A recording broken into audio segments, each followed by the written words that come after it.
నమస్తే. నేను మీ anchor Lavanya. Welcome to social post TV. So ప్రస్తుతం నేనైతే చక్రధర్ సార్ గారితో ఉన్నాను. ఒకసారి వారి మాటల్లోనే తెలుసుకుందాం. దాదాపుగా అందరికీ సేల్స్ అంటే ఐడియా ఉంటుంది. కానీ అవి ఎలా చేయాలి, ఎలా చేసుకుంటే బాగుంటుందని చెప్పేసి ఒకసారి సార్ మాటల్లోనే అడిగి తెలుసుకుందాం. సార్ నమస్తే సార్. నమస్తే అండి. ఎలా ఉన్నారు సార్? బాగున్నానండి. Thank you. సార్ దాదాపుగా అందరికీ పిఎంఎస్ అంటే ఐడియా ఉంటుంది. సో దాని గురించి మీరేం చెప్తారు సార్? పిఎంఎస్ అనేది చాలా మంచి కాన్సెప్ట్ అండి. పిఎంఎస్ అంటే పోర్ట్ఫోలియో మేనేజ్మెంట్ సర్వీసెస్ అనేది కాన్సెప్ట్. ఇప్పుడు చూడండి, చాలామంది మ్యూచువల్ ఫండ్స్ అంటే ఐడియా ఉంటుంది. ఇవాళ రేపు మ్యూచువల్ ఫండ్స్ అంటే తెలియని వాళ్ళు లేరు. మొత్తం ఎస్ఐపిస్ అన్న, మ్యూచువల్ ఫండ్స్ అన్న, అందులో కూడా కంపెనీస్ చాలామంది తెలుసు. నిప్పాన్ ఇండియా కంపెనీ అని, అలాగే రిలయన్స్ అంటే మన Tata mutual funds, SBI mutual funds, Canara Robeco mutual funds, ఇట్లా మ్యూచువల్ ఫండ్స్ గురించి చాలా అవగాహన అయితే బయట మార్కెట్లో బాగా ఉంది. అయితే ఈ మ్యూచువల్ ఫండ్స్ అనేది ఎలా కొంటారో మనం చూద్దాం. మనకి చూడండి, మ్యూచువల్ ఫండ్స్ అనేది అంటే పూల్ చేస్తారు. అంటే మొత్తం అందరి దగ్గర, పబ్లిక్ దగ్గర అమౌంట్ పూల్ చేసి, ఆ పూల్ చేసిన అమౌంట్లోంచి వాళ్ళకు కొన్ని షేర్స్ కొని వాళ్ళ పేరు అలాట్ చేస్తారు అనమాట. అలా చేసి యూనిట్స్ కింద మారుస్తారు. ఇప్పుడు మొత్తం ఆ పూల్లో ఏముంటాయంటే హెచ్డిఎఫ్సి బ్యాంక్ షేర్స్ ఉంటాయి, ఐసిఐసిఐ బ్యాంక్ షేర్స్ ఉంటాయి, అలాగే డాక్టర్ రెడ్డీస్ కావచ్చు, అలాగే మనకి సన్ ఫార్మా, ఇలాంటి అన్ని చాలా కంపెనీ స్టాక్స్ అన్నీ ఆ పూల్లో ఉంటాయి. మనం పెట్టిన ఇన్వెస్ట్మెంట్ 10,000 కావచ్చు, ₹1,00,000 కావచ్చు, దానికి అన్ని యూనిట్లు వస్తాయో మనకి యూనిట్స్లో అలాట్ చేస్తాయి. అదే మ్యూచువల్ ఫండ్స్. ఈ పిఎంఎస్ అంటే అలా కాదండి. పోర్ట్ఫోలియో మేనేజ్మెంట్ సర్వీసెస్ అనేది సపరేట్గా ఉంటుంది. అంటే మన కోసంగా ఒక డిమాట్ అకౌంట్ ఓపెన్ చేస్తారు, మన కోసంగానే షేర్స్ కొంటారు. ఇక్కడ పూల్ లాగా ఉండదు. మనకి పూల్లో ఏంటంటే ఆ ఓనర్షిప్ అనేది రాదు, ఓన్లీ యూనిట్ రూపంలో ఇస్తారు. ఇక్కడ పిఎంఎస్లో ఏంటంటే మనకి లాభం షేర్స్ రూపంలో మనకు డైరెక్ట్గా మన పేరు మీద షేర్స్ ఉంటాయి.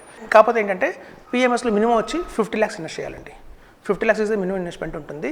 ఆ 50 lakhs ఇన్వెస్ట్మెంట్ చేసిన తర్వాత అత్యధికంగా స్టాక్స్ ఏవైతే కొంటారో, రిలయన్స్ స్టాక్స్ కావచ్చు, అలాగే మనకి రెప్కో హోమ్ ఫైనాన్స్ కావచ్చు, కరూర్ వైశ్య బ్యాంక్ కావచ్చు, అట్లాంటి స్టాక్స్ అన్ని డైరెక్ట్గా మన పేరు మీదే ఉంటాయి.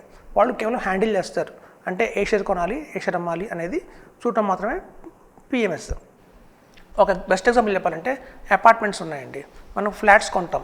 ఒక 600 గజాల్లో ఒక 20 ఫ్లాట్స్ కొన్నారనుకోండి. ఆ ప్రతి కొన్న ఫ్లాట్ ఓనర్కి కింద ల్యాండ్ ఓనర్షిప్ ఇస్తారు. అన్డివైడెడ్ షేర్ని ఒక ల్యాండ్ ఓపెన్ ఇస్తారు. 30 square yards అంటారు. మనకు తెలుసు, ఓకే నేను ఒక ఫ్లాట్ ఓనర్ కాబట్టి ఈ మొత్తం భూమిలో నాకు 30 square yards ఉంది అని. కానీ ఆ 30 square yards ఎక్కడ ఉంది అని చెప్పలేము. అది అన్డివైడెడ్, అందరు కలిపి ఇస్తారు. ఇలా పిఎంఎస్ ఏంటంటే ఓపెన్ ల్యాండ్, అంటే మనకి ఇండిపెండెంట్ హౌస్ లాంటిది. ఫ్లాట్ రూపంలో కాకుండా ఇండిపెండెంట్ హౌస్లో చూడండి, ఒక 150 గజాలు మీదే అంటే ఆ 150 గజాలు మీదే, ఇంకా అందులో ఎవరిది ఓనర్షిప్ ఉండదు, మొత్తం ఓనర్షిప్ మీదే. సో అలాగే పిఎంఎస్ అనేది అపార్ట్మెంట్ ఏమో మ్యూచువల్ ఫండ్స్, ఇండిపెండెంట్ హౌస్ ఏమో పిఎంఎస్ అని చెప్పొచ్చు. అర్థం చేసుకోవడానికి ఈజీగా ఉంటుంది. సో ఇక్కడ ఏంటంటే ఈ మొత్తం 150 గజాలు మీవే కాబట్టి ఆ మొత్తం ఓనర్షిప్ అనేవాడు మీరే. సో మీ పోర్ట్ఫోలియో కూడా గణనీయంగా పెరుగుతుంది. మ్యూచువల్ ఫండ్స్లో ఏమవుతుందంటే చూడండి, ఒక ఎస్ఐపి రూపంలో కావచ్చు, లంసమ్ రూపంలో కావచ్చు, ఇండియా మొత్తంలో చాలామంది ఇన్వెస్ట్ చేస్తున్నారు. ఇవాళ దగ్గర 30,000 కోట్లు కేవలం ఎస్ఐపి రూపంలో మార్కెట్లోకి వస్తుందంటే మీరు ఆలోచించండి ఎంత జనంలో ఎంత బాగా పాపులర్ అయిందో ఈ స్కీమ్ అని. సో అలా ఎప్పుడైతే ఒక మ్యూచువల్ ఫండ్స్లో 10,000 కోట్లు, 20,000 కోట్లు వచ్చేసాయో మీ ఫండ్స్ అనేవి, స్టాక్స్ అనేవి కొనుక్కుంటూ వెళ్తారు. ఒక మ్యూచువల్ ఫండ్లో చూస్తే 100 స్టాక్స్, 150 స్టాక్స్, రేపొద్దున ఫ్యూచర్లో 200 స్టాక్స్ కూడా వెళ్తాయి. ఎందుకు అంటే జనాల నుంచి అమౌంట్ వస్తుంది. సెబీ ఏం చెప్పిందంటే మీరు క్యాష్గా ఉంచుకోకూడదు, కంపల్సరీగా స్టాక్ కొనాలి అని చెప్తుంది. సో అలా కొనుక్కుంటూ స్టాక్స్ పోతే ఏమవుతుందంటే వాళ్ళకి తెలుసు ఈ స్టాక్లో పర్ఫార్మెన్స్ లేదు అని, అయినా కొనాలి. అప్పుడు ఏమవుతుందంటే మీ రిటర్న్ తగ్గిపోతుంది.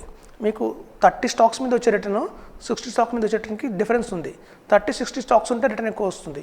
కానీ అది 120 స్టాక్స్, 200 స్టాక్స్ అలా పెరుగుతున్న కొద్దీ మీకు వచ్చే రిటర్న్ తగ్గిపోతూ ఉంటుంది. ఎందుకంటే డైల్యూట్ అయిపోతుంది. ఆ అన్ని కంపెనీస్లో పర్ఫార్మెన్స్ చేయవు, కొన్ని పర్ఫార్మ్ చేస్తాయి. సో వేరేస్ పిఎంఎస్లో వచ్చేసరికి ఏంటంటే ఈ అన్వాంటెడ్ స్టాక్స్ని ఎలిమినేట్ చేస్తారు. వాళ్ళకి వచ్చే ఫండ్స్ చాలా తక్కువ, ఒక 600 crores 700 crores ఉంటాయి ఆల్ ఓవర్ ఇండియా కలిపినా కూడా.